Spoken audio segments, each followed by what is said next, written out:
जापानी लोग भारतीय लोगों को अपने घर क्यों नहीं बुलाते हैं? जापान में साल भर से ज्यादा समय से रह रहे एक भारतीय व्यक्ति ने जापान में एक अजीब बात देखी कि उसके जापानी मित्र विनम्र और मददगार थे, किंतु उसे कोई भी अपने घर नहीं बुलाता था, बल्कि एक कप चाय के लिए भी नहीं।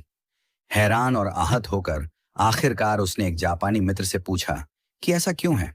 काफी देर तक चुप रहने के बाद उस दोस्त ने भारतीय व्यक्ति को जवाब दिया कि हमें भारतीय इतिहास पढ़ाया जाता है, किंतु प्रेरणा लेने के लिए नहीं, बल्कि एक चेतावनी के तौर पर। यह सुनकर उस भारतीय व्यक्ति ने हैरान होकर पूछा, क्या चेतावनी? भारतीय इतिहास चेतावनी के तौर पर पढ़ाया जाता है? प्लीज बताओ ऐसा क्यों है? तब जापानी दोस्त ने उससे पूछा कि बताओ कितने अंग्रेजों ने भारत पर राज किया था? तब भारतीय व्यक्ति ने कहा, शायद लगभग 10,000।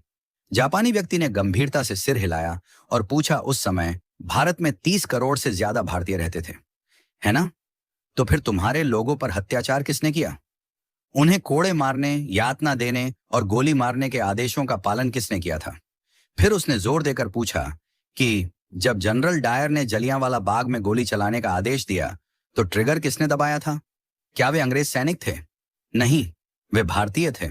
किसी ने भी जनरल डायर पर अपनी राइफल क्यों नहीं तानी? एक ने भी नहीं।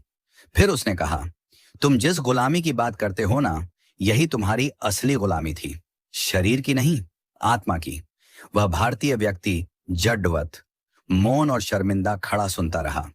जापानी मित्र ने आगे कहा, चलो बताओ, मध्य एशिया से कितने मुगल आए थे? शायद कुछ हजार। और फिर भी उन्होंने सदियों तक तुम पर राज किया। मुगलों ने अपने संख्या बल से भारत में शासन नहीं किया, बल्कि तुम्हारे अपने लोगों ने सिर झुकाकर मुगलों को सलाम किया, अपने लोगों से द्रोह किया और मुगलों की वफादारी की, या तो जिंदा रहने के लिए या फिर चांदी के सिक्कों के लिए।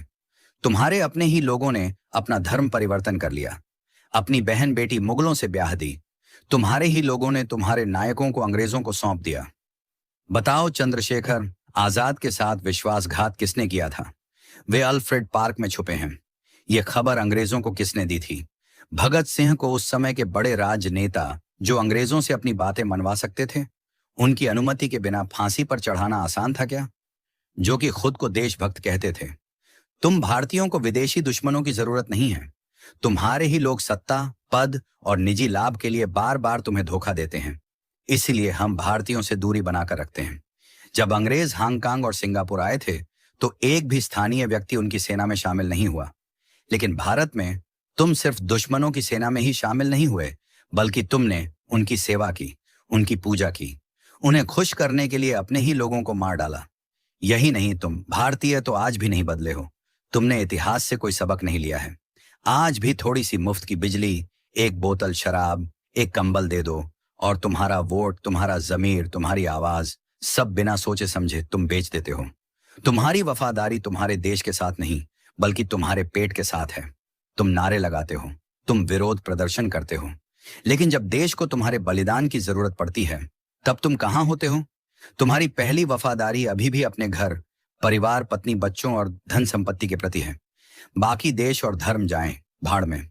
इतना कहकर वह जापानी वहां से चला गया और वह भारतीय शर्म के मारे सिर नीचे किए वहीं पत्थर की तरह खड़ा रह गया।